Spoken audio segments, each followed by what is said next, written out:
Bom dia, pessoal. Tudo bem com vocês? Como estão todos? Vamos iniciar mais uma aulinha?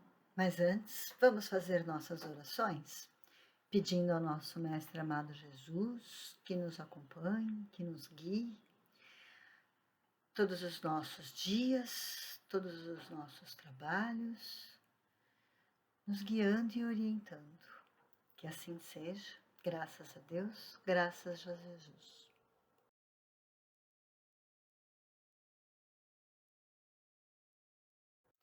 Hoje falaremos sobre o trabalho e na próxima semana sobre o estudo.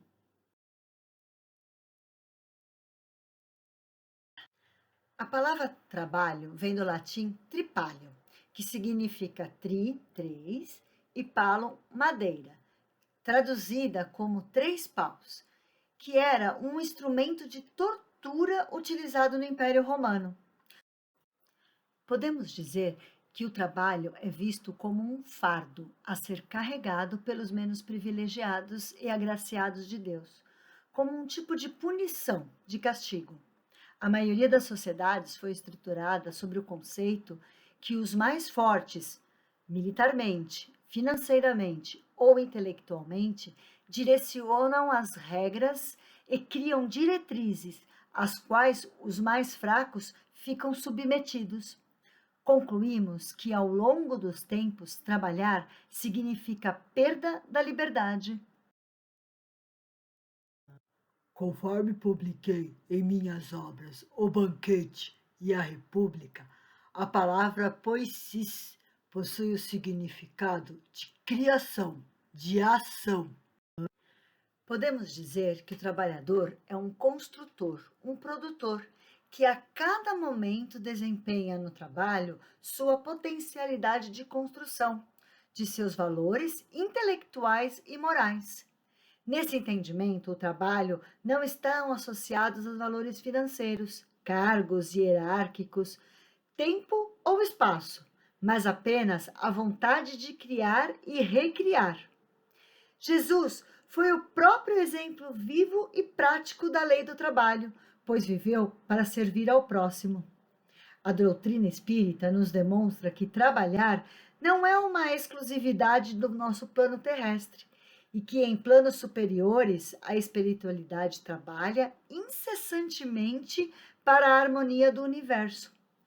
Kardec nos ensina o que é trabalho no Livro dos Espíritos, no capítulo 3.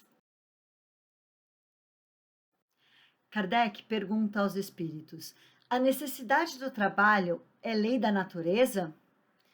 E os espíritos respondem: o trabalho é a lei da natureza, por isso mesmo que constitui uma necessidade. E a civilização obriga o homem a trabalhar mais, porque lhe aumenta as necessidades e os gozos. Entendemos por trabalho apenas as ocupações materiais? Não. O espírito trabalha assim como o corpo.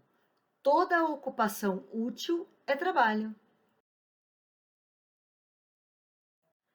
Por que o trabalho se impõe ao homem? Por ser uma consequência da sua natureza corpórea. É expiação e, ao mesmo tempo, meio de aperfeiçoamento da sua inteligência. Por isso é que seu alimento, sua segurança e seu bem-estar dependem do seu trabalho e da sua atividade. Aos que são fracos de corpo, Deus deu a inteligência para suprir essa limitação, mas é sempre um trabalho. Por que a natureza provê por si mesma a todas as necessidades dos animais? Tudo na natureza trabalha. Assim como vocês, os animais trabalham. Mas o trabalho deles, bem como a sua inteligência, se limita aos cuidados da própria conservação. O trabalho dos animais não lhe resulta progresso, ao passo que o do homem visa duplo fim: a conservação do corpo e o desenvolvimento da faculdade de pensar, o que também é uma necessidade e eleva acima de si mesmo. Nos mundos mais aperfeiçoados, Os homens se acham submetidos à mesma necessidade de trabalhar? A natureza do trabalho está ligada com a natureza das necessidades. Quanto menos materiais são essas necessidades, menos material é o trabalho. Está isento da lei do trabalho o homem que possua bens suficientes para lhe assegurarem a existência? Do trabalho material, talvez, porém, não da obrigação de tornar-se útil, conforme os meios de que disponha, nem de aperfeiçoar a sua inteligência ou a dos outros, o que também é trabalho. Não há homens que se encontram impossibilitados de trabalhar no que quer que seja? A existência deles torna-se inútil? Deus é justo. Só condena aquele que voluntariamente tornou inútil a sua existência, porquanto esse vive a expensas do trabalho dos outros.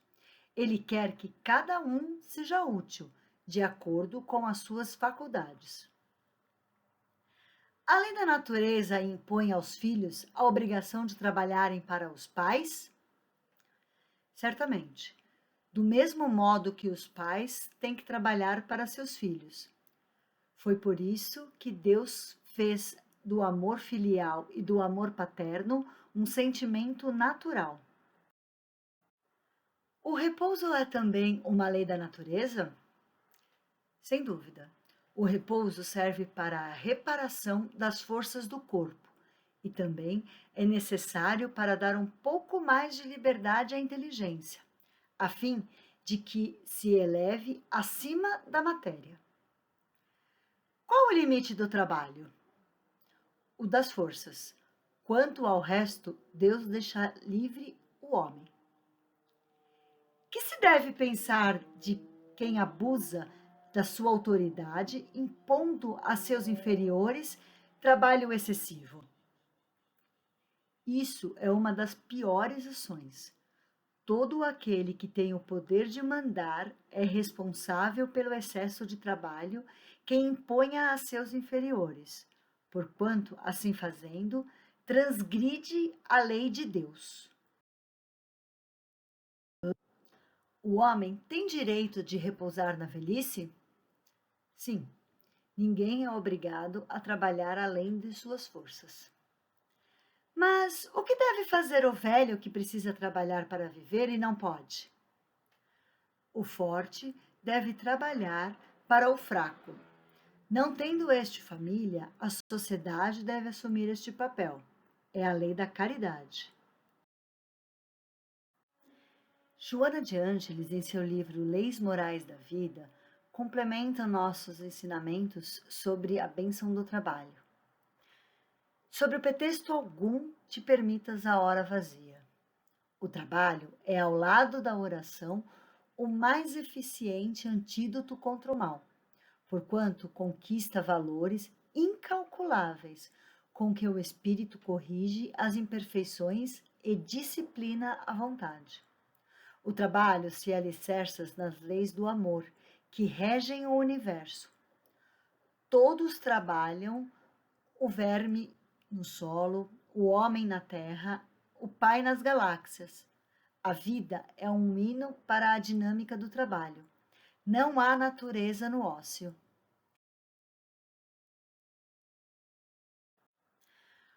O trabalho é tão importante na vida das criaturas que passou a ser terapêutico, dando sentido e significado durante a existência. Especialmente o trabalho transcende do valor convencional quando objetiva servir ao próximo através de incontáveis mecanismos da sociedade, desenvolvendo solidariedade entre todos.